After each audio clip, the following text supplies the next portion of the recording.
Assalamu alaikum. Geçki salam, hurmatlı mekendештер, patriottor, kırgızstandыктар.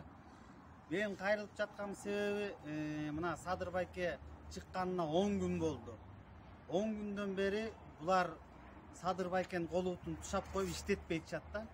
Садыр байке кандай жол менен кетти? Мындай мыйзамдуу болсун, мыйзам чегинде болсун деп баягы каракчылык жол менен эмес, баскынчылык жол менен эмес, мындай мыйзамдуу жол менен кетейин десе, эми булар мыйзамдуу жолго салып алып, Садыр байкени да бөйрөктөн шыйрак чыгаргандайчы, жумурткадан кыр чыгаргандай, улам тиги кырын чыгарып, бул кырын чыгарып, тиягынан бөйрөк шыйрак чыгарып, айтор Садыр байкени булар иштетпей атышат.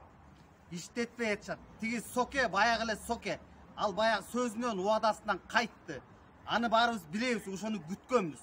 Урматтуу мекендештер, мен Садыр Жапаровдун өзүнө жолугуп сүйлөшүп чыктым. Эртең саат 12'de Бишкек шаарында эски аянтка Садыр Жапаровдун колдоочулары чогулат.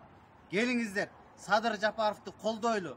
Булар иштеткиде эмес, бул жүзү караларчы. Бул жүзү каралар иштеткиде эмес.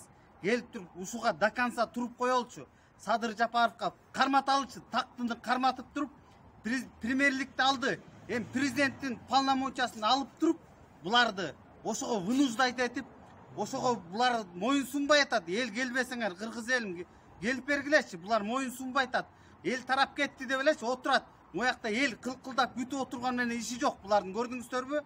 Чыныгы жүзүн көрдүңөрбү? Жана Жанар Акаев, Канат Исаевдин чыныгы жүзүн көрдүңөрбү? Кыргыз элине жакшылык кыла турган ою жок булардын.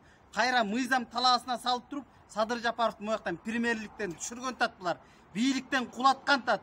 Биздин элдин бийлигибизди, элдин үмүтүн кулаткан тат, урдаган атат булар. Ага жол бербейбиз биз, кыргызстандыктар. Келиңиздер, бул биздин мыйзамдуу укугубуз.